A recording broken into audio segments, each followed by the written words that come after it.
Fala aí pessoal, tudo beleza? Vamos para mais um fechamento. Aqui está o meu racional e uma possível projeção do que pode acontecer amanhã. A princípio eu vou começar com o dólar. Esse aqui foi todo o viés que eu mandei para a galera lá pela manhã, antes das 9 horas da manhã, antes do horário da abertura do pregão. E aqui vocês percebem que temos a variação da madrugada, que nada mais é do que a máxima e mínima que o dólar trabalhou aí durante a madrugada. Temos aqui também cálculo de arbitragem, preço justo para o dólar, os deltas de mercado. Aí temos também tanto a balança do dólar quanto do índice e também possível ponto de máxima e mínima calculada, além de uma possível pré-abertura para o índice e o seu preço justo, além dos justos overnights. Então tudo que está aqui é o viés que eu passo para a galera antes do pregão abrir. Bom, além dos mapeamentos que eu mando para eles também, aonde eu apontei que se o dólar perdesse essa região dos 63, ele poderia gerar deslocamento. E aqui também tem o mapeamento do índice, onde o mercado ele poderia testar essa POC e voltar para baixo de forma mais cadenciada. Jogando aqui então para o dólar, pessoal, percebam, eu fiz apenas um único trade no dia de hoje e esse trade foi nessa região alinhando com os 2 minutos. Então acabei comprando nessa região, foi uma mão única, até tentei colocar mais lote por aqui, o stop logo abaixo, mas no fim o mercado não veio buscar, então fui de mão única, pegando aí cerca aí de 20, 25 pontos mais ou menos. Vamos pegar aqui para ver? Olha só, foi uma parcial de 25 pontos e uma saída final aqui de 20 pontos. Por que eu saí nessa região? Vou jogar aqui no nosso gráfico. Nesse gráfico eu tenho todos os deltas mapeados para o dia de hoje, tanto o delta 1 quanto o delta 50, e esses deltas são calculados com base na superfície de volatilidade do dólar. E eu também enviei todo esse gráfico mapeado com esses pontos lá no canal oficial do Telegram. Perceba o seguinte, que entre esses deltas, quando o mercado ele testa e faz o repique, depois ele viola, ele fica trabalhando de uma forma lateral entre eles, até que ele decida para onde ele vai. E nesse caso ele veio testar esse outro delta e bateu na máxima do delta 1, decidindo para onde ele vai, se ele vai voltar para baixo ou se ele vai romper e testar novos pontos acima. Então utilizo esses deltas como pontos de trava de mercado e dependendo também de como ele está trabalhando, zonas aí de trade range. Então perceba que o mercado ele gera o deslocamento, testa a segunda mínima aqui do delta 1, retorna, usa o delta 50 como uma região de suporte, faz a troca de polaridade então, e assim ele vem buscar o outro delta 50 aqui em cima, formando uma máxima. Nisso eu tenho outra confluência no outro layout aqui, que é a região de preço, de projeções, que jogando aqui no gráfico diário vocês percebem isso. Olha só, aqui no gráfico diário eu tenho a projeção dessa mínima da 105 com a máxima da 109, que é uma projeção de uma barra semanal com volume, como eu já ensinei vocês. Tem também a projeção dessa barra 109 níveis acima, e também a projeção dessa barra 121 do dia de ontem. E como eu acabei gravando o fechamento, mas não deixando em público, esse sim vai ficar em público aqui no YouTube, eu até informei que o mercado estava fazendo um pullback sem volume entre a 119 e a 120, ou seja, ele fez 2 barras, 2 dias negativos, ancorou na 9 e perceba que tivemos aí volumes baixos. Sendo assim, imaginei que a 121, se ela gerasse uma barra de impulsão, seria interessante observar o volume. Então, quando o dia de ontem fechou e eu observei que tinha amplitude, rompeu a máxima da barra 121 e também teve volume, eu projetei a partir da mínima e sua máxima níveis acima como alvos.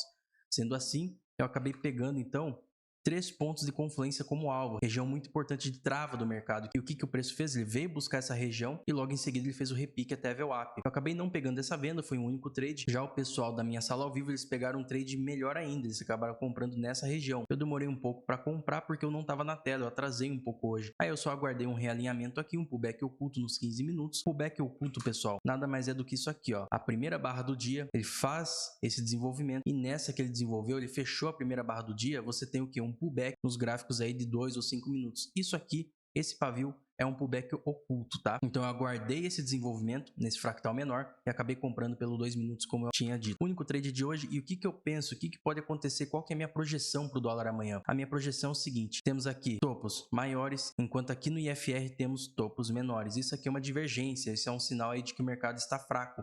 Pode ser que a partir desses 5,50, a galera comece aí a montar posições na ponta vendedora, buscando um repique no ativo. Agora, se o mercado ele perder essa região, fazer a troca de polaridade por aqui, toda a força que o mercado fez como uma resistência, como uma trava, uma região de trava, acaba sendo herdada agora como um suporte, ou seja, trocando a polaridade, dando a entender que o mercado tem preço para fazer para cima ainda. No caso, são esses outros níveis aqui, como 5.554, 576 e também aí um ponto retorno de um canal projetado um nível acima.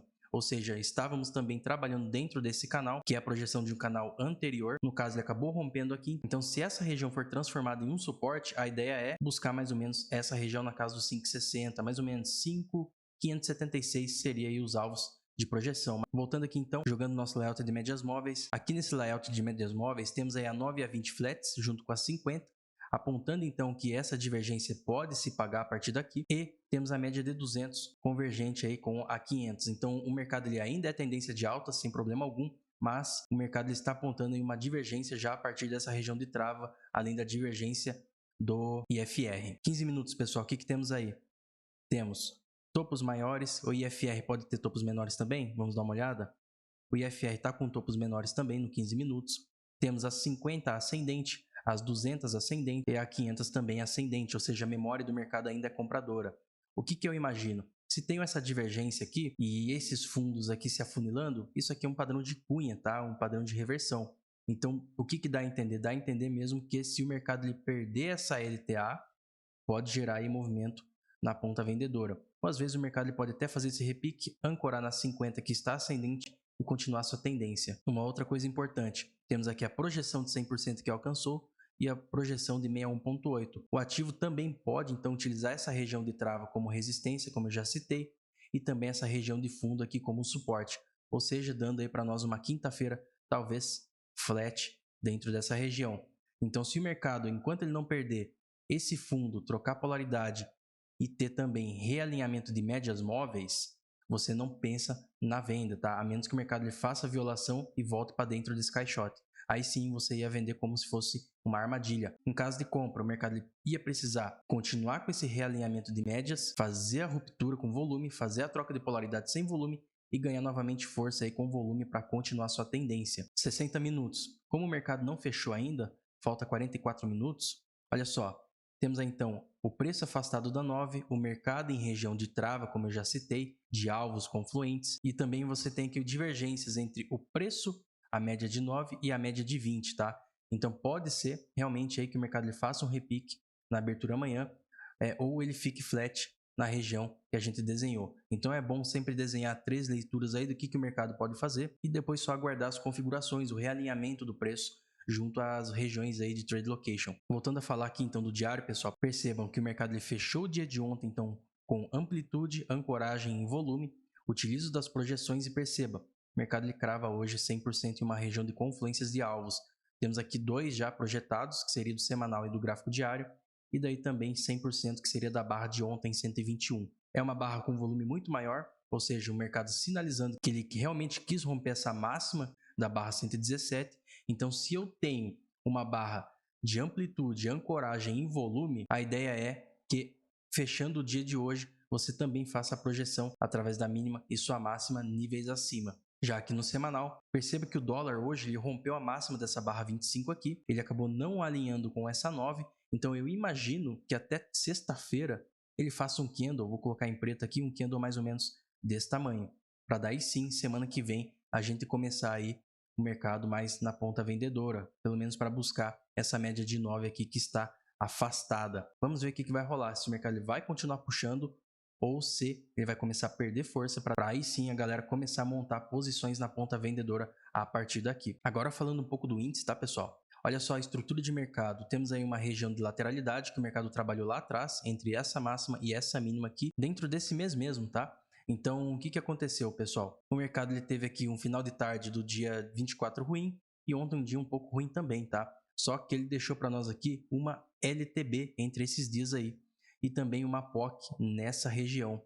Então, o que eu entendo? Eu entendo que o mercado ele deu para nós aqui um primeiro toque, um segundo toque, um terceiro toque. E eu entendo que ele vai voltar de 80% a 100% desse movimento anterior que ele fez, para aí sim o quarto toque ele desenvolver 100% ou mais do que o terceiro toque. E foi o que aconteceu. Tivemos então um toque, 2 toques, 3 toques, fez o desenvolvimento, recuou de 80% a 100% do seu desenvolvimento, e a partir daí ele alcançou exatamente a POC na abertura, dando para nós aí um trap, uma armadilha.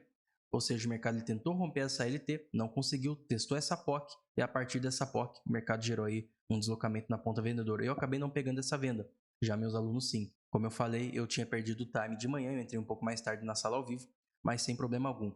Aí o que aconteceu? O mercado ele chegou exatamente aqui, como vocês podem ver, e tem uma setinha. Eu acabei comprando dentro dessa região. E o porquê que eu comprei aqui e não comprei em outro lugar? Perceba que eu fiz uma primeira compra aqui e depois adicionei lote nessa região, bati a parcial por aqui e fiz a saída final aí do trade da compra no índice nessa região por cerca de 900 pontos. E percebam, temos então o mercado se desenvolvendo na ponta vendedora, exatamente aqui na mínima do 122.927, que foi calculado e enviado para a galera. Olha só, possível mínima para o dia, possível máxima, no caso a mínima 122.927. Então vi o mercado violar essa região. Na hora que ele voltou pelos 2 minutos, eu acabei entrando comprado. Nessa que eu comprei, ele desenvolveu 500 pontos até ver o ápice, se não me engano, acabou recuando. Eu não finalizei o trade porque eu percebi que o mercado estava em um perfil fino. O que é um perfil fino? É quando vocês têm aqui o volume profile basicamente sem negociações nessa região, como se fosse uma espécie de gap devido à movimentação mais atípica dessa venda. Então, quando eu vi que o mercado ele acumulou nessa região, já antes dessa última puxada, eu acabei aguardando a violação dessa mínima, fiz a compra, mercado desenvolveu, recuou. E por que eu coloquei mais lote aqui? Olha só que interessante, se eu pegar essa mínima com a máxima que o mercado fez, aonde que foi a POC? A POC foi exatamente aonde eu coloquei mais lote, tá, pessoal? E olha só, então, se você comprasse já nessa região com a intenção de encerrar na VWAP, seria um trade excelente, o mercado desenvolveu 500 pontos. Mas eu queria colocar mais lotes, como eu falei, eu tinha contexto, um espaço para o mercado se desenvolver caso ele perdesse essa região da VWAP. E foi o que aconteceu. Ele gerou então esse spike, fez o retorno até a VWAP, e percebam também que essa região que eu coloquei mais lote era uma região de alta negociação pelo volume profile desse spike de alta, que me fez também defender na posição compradora, ou seja, eu ia estopar se o mercado perdesse essa região, se ele quisesse desenvolver ainda numa tendência de baixa. Perdendo essa região, eu poderia estopar aí no 0 a 0. Não seria um trade perdido, como eu falei, eu coloquei um lote aqui para participar do mercado, o mercado desenvolveu, recuou, enchi o carrinho nessa região e deixei rodar. Stop 0 a 0, tranquilo, se voltasse não ia perder nada, então bastaria aí gerenciar esse trade. O que o mercado fez então? Ele trabalhou dentro dessa região e depois ele ganhou preço para cima, a partir então da POC que a gente desenhou. E depois que ele gerou esse deslocamento, foi batida parcial na região de 61.8 dessa perna de baixa e a saída final é exatamente no 78.6 da perna de baixa. E tudo isso com base nessa mínima calculada pela manhã, além do seu potencial aí de retorno. Bom, e o que eu espero para o índice amanhã? Aqui nos 5 minutos, então, o nosso layout de médias móveis, perceba que temos as médias todas enroladas, porém aqui temos uma espécie de xícara, um padrão aí de reversão de mercado. Então, na perda dessa região, como já mostra que perdeu, seria então a continuidade da tendência desse tempo gráfico. Daí, no caso, você vai ter que olhar do maior para o menor se essa tendência vai continuar ou não, ok? Então, temos a princípio 5 apontando para cima, 15 minutos também apontando para cima, trabalhando aí dentro de um trading range, 60 minutos apontando para cima, com ancoragem rompendo as médias de 200, ou seja, o mercado ele rompe a média de 200, faz a troca de polaridade, faz o realinhamento nas 50, inicia seu movimento de alta novamente, ou seja, trocando a polaridade na média de 200 que estava com a memória descendente. Já aqui no diário, perceba que eu tinha a média de 20 descendente, a 9 que também estava descendente, porém o mercado agora está recuando. Tivemos aí a ativação do 9.1 nessa barra 117, 9.1 nada mais é do que um setup do Larry Williams, que é um setup aí de reversão de tendência. Então o mercado ali fechou 9.1, teve alguns dias de alta, e aqui no caso você teve essa barra 120 rompendo a 20, depois o mercado se desenvolvendo no intraday, trocando essa polaridade, fechando o dia então com esse pin bar ou esse martelo na barra 122. Bom, o mercado fechando aqui dessa maneira, a ideia seria perder o máximo amanhã, pode gerar deslocamento. Alvo ficaria então aqui na média de 50 no 127, 129. E aí no caso você pode utilizar também daquela ideia de pegar barra com amplitude, ancoragem e volume. Então você poderia pegar os alvos a partir daí, quando o mercado fechar, pegando a sua mínima, pegando aqui a sua mínima, a sua máxima. Se romper essa máxima de hoje, o mercado pode fazer preço buscando esses alvos aí. E eu acredito que seja só isso, tá, pessoal? Esse aí foi o meu racional do dia de hoje e a minha projeção para amanhã ou até o final da semana. E se você gostou, curta, comenta e compartilha. Valeu!